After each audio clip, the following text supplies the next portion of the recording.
Good morning বন্ধুরা, সবাই তোমরা কেমন আছো? আশা করছি ভীষণ ভালো আছো। আমি ভীষণ ভালো আছি। অনেকদিন পর তোমাদের সাথে ব্লগ শেয়ার করব বলে আর কি চলে আসলাম। আর এখন বাজছে সকাল 9:30। এখন আমি আর আমার শাশুড়ি মা বেরিয়ে গেছি বাজারের উদ্দেশ্যে।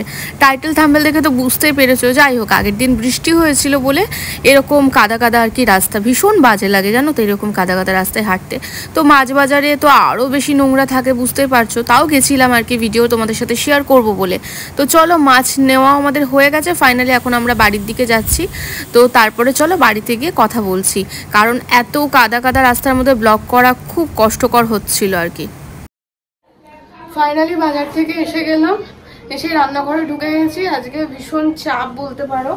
এদিকে একদিকে চা বসিয়ে দিয়েছি আর এদিকে দুধ বসিয়েছি। মানে জন্মাষ্টমীর দিন বাবার জন্মদিন, তো বাবা যেহেতু এসছে তো ভাবলাম একটু পায়েসটা বানিয়ে বাবাকে খাইয়ে দিই, কারণ বাবার আর অফিস ছুটি থাকবে না সেদিনকে, তো আসতে পারবে না বলে আজকেই করে একটু খাইয়ে দেবো আর কি পায়েস। সেটা তোমাদের সাথে অবশ্যই শেয়ার করব।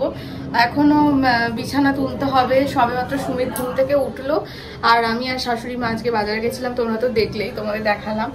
আর ওদিকে শাশুড়ি মা নিয়ে মেয়েকে খাওয়াচ্ছে আর এদিকে আমি রান্নাঘরটা সামলাচ্ছি। পরে আজকে স্পেশালি বাবা রান্না করবে, ইলিশ ভাপা হবে, কি কি মেনু হবে সবটাই তোমাদের সাথে শেয়ার করব। তো চলো আগে দেখো, একদিকে দুধ চা বসিয়েছি আর এদিকে দুধ।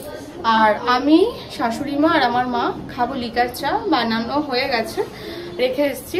আর এটা সুমিত আর আমার বাবার জন্য করছে। আর শ্বশুর মশাই তো নেই, বেরিয়েছে কাজে। তো চলো ফাইনালি এবার পরে আসছি কথা বলতে। দেখতে থাকো, সাথে থাকো, ভিডিওটি স্কিপ না করে। এদিকে আবার আমার বাবা বাজারে গেছিলো, ওখান থেকে নানপুরি এনেছে। আর জিলিপিটা যেটা দেখতে পাচ্ছ ওটা আমি আর মা যখন বেরিয়েছিলাম তখনই নিয়ে এসেছি। আর এত সুন্দর নানপুরি হয় না, তোমাদেরকে কি বলবো। নানপুরির থেকেও যে ঘুগনির যে তরকারিটা দেয় ভীষণ টেস্টি হয়। আমরা মাঝে মধ্যেই কিছু না হলেই নানপুরি নিয়ে এসে খেয়ে নিই। মানে আমার শ্বশুরবাড়িতে এটা খাওয়া হয় সব থেকে বেশি আর কি। সবাইকে মা দিয়ে দিল, তারপর আমাকে দিল। আমি এখন রান্নাঘরটা একটু বন্ধ করে দিয়ে এসে আমি খেতে বসলাম জাস্ট। তো চলো এখন খাওয়া দাওয়া করে নিই, খাওয়া দাওয়ার পর আবার আসছি তোমাদের সাথে কথা বলতে। আর হ্যাঁ, যেটা বলবো সেটা হচ্ছে জিলিপি যেটা দেখাচ্ছি তোমাদেরকে, সেটাও কিন্তু ভীষণ টেস্টি ছিল, সেই জন্য আর না দেখেই পারলাম না। আর ওদিকে চলো, মা এখন সবজি কাটছে, তো দেখাই তোমাদেরকে। এদিকে আমার বাবার কোলে পায়েস বসে বসে খেলা করছে, মানে সারাক্ষণ দাদার পেছনে লেগে রয়েছে। আর এদিকে আমার মা এখানে সবজি টবজি কাটছে। কি কি মেনু হচ্ছে চলো তোমাদের পরেই দেখাবো, এখন কিছু বলবো না। আর যাই হোক, অনেক দিন পরেই খাবো আর কি, ভালোই লাগবে আর কি। তো চলো, মা ওদিকে, আমার শাশুড়ি মা ওদিকে বেসিনে সব মাছগুলো রেখে দিয়েছে, এক এক করে ধুয়ে নিচ্ছে।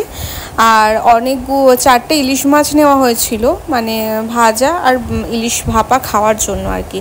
তো ওই জন্য একটু চচ্চড়ি খাবো না সেটা কি হতে পারে, সেই জন্য পুঁই ডাঁটার একটা ইলিশ মাছের মাথা দিয়ে চচ্চড়ি হয়েছিল। আর এদিকে মা বললো এটা দেখা, সেই জন্য এই ইলিশ ভাপাটা রেখে দিয়েছিল ম্যারিনেট করে, তো সেই জন্য আর কি দেখালাম তোমাদেরকে। হ্যাঁ, আমি নিজেকেও একটু দেখিয়ে দিলাম।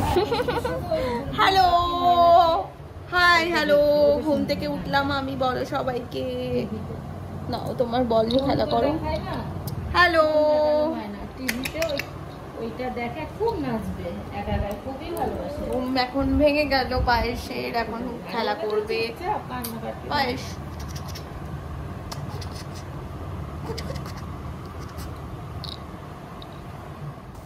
সুমিত খুব তাড়াতাড়ি খাওয়া দাওয়া করে বেরিয়ে গেল, কারণ ওর চেম্বারে ওকে যেতে হবে বলে। আর এদিকে দুই বাবা খেতে বসলো। চলো তোমাদের দেখিয়ে দিই আজকের মেনু। ভাত দেখালাম, এদিকে ইলিশ ভাপা হয়েছে, আর এদিকে হচ্ছে পুঁই ডাঁটা দিয়ে ইলিশ মাছের মাথা দিয়ে চচ্চড়ি আর ইলিশ মাছ ভাজা। তো চলো এখন আমরা খাওয়া দাওয়া করে নিই। লাঞ্চ করে একটু ঘুমিয়ে পড়েছিলাম, তারপরে আর তোমাদের সাথে কথা বলা হয়নি। আর এখন বাজে 6টা, আর এখন ঘুম ভাঙলো আর কি। তো আজকে মেয়েকে ধরার কোনো ব্যাপার ছিল না বলতে গেলে, বাবা এসছে আমার, তো সারাক্ষণ ও দাদার কাছেই আছে। হেডেক নিতে হয়নি আমাকে দুপুরবেলাতে, নইলে আমাকে দুপুরবেলাতে ওর লাগে আর কি।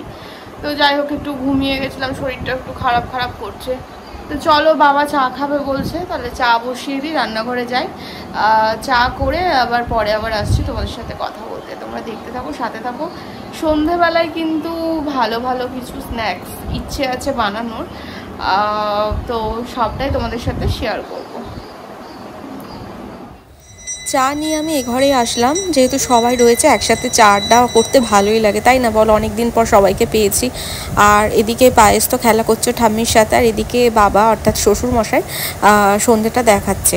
তারপরে চলো চা খাওয়া হলে আমি পরে কথা বলছি। দেখো আমি এখন মামামের সাথে খেলা করছি, চা খাওয়া আমাদের কমপ্লিট হয়ে গেছে। তো এইবার যাব কিচেনে, তো শাশুড়ি মা রয়েছে কিচেনে, তো বেরোলে আমি ঢুকবো আর কি। তো আজকে হচ্ছে সন্ধ্যেবেলা স্ন্যাক্স তোমাদের বলছিলাম, সেটা হচ্ছে লোটে মাছের ব্যাটার ফ্রাই হচ্ছে, আর আমি বানাবো চিকেন তন্দুরি, তোমাদের সাথে শেয়ার করব। তো বাবা এসছে, মা এসছে, তো সন্ধ্যাবেলা কি শুধু বসে থাকা যায় বলো? একদমই না। তো সেই জন্য আর কি, আর মানে ভাবলাম কিছু একটা করতে হবে। তো মা বললো, মানে শাশুড়ি মা বললো যে তাহলে এটাই বানাই চল। আর ঠিক আছে চলো এটাই বানাই।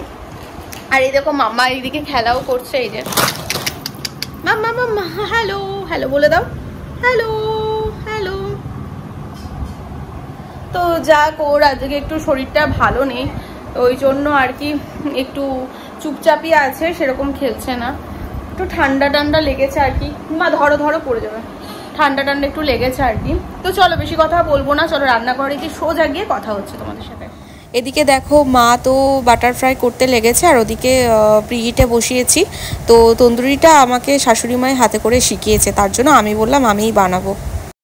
তো সব কিছু আমাদের রেডি, তো তারপর চলো আসছি আবার কথা বলতে। এখানে ভিডিও শেষ করছি, তো ভালো লাগলে একটা লাইক করে দিও আর সাবস্ক্রাইব করো। অনেকদিন পর তোমাদের সাথে ভিডিও শেয়ার করলাম, আর সাথে থেকো পাশে থেকো যেভাবে তোমরা আছো। তো রান্নাঘরে কথা বলছি বলে এরকম একটু আওয়াজ আসছে আর কি। তো এখন ঘরে সবাই রয়েছে, তো আরও আড্ডা ফাড্ডা হচ্ছে, দরজা আটকানো রয়েছে, তো সেই জন্য আমি কিচেনেই আর কি ব্লগটি শেষ করছি। তো চলো আজকের মতো গুড নাইট। যারা ফেসবুক থেকে দেখছো, যারা নতুন বন্ধু আছে আমাকে একটা ফলো করে দিও, আর যারা ইউটিউব থেকে দেখছো আমার চ্যানেলে গিয়ে একটা সাবস্ক্রাইব করে দিও। চলো আজকের মতো টাটা, গুড নাইট, সবাই ভালো থেকো, সুস্থ থেকো, টাটা।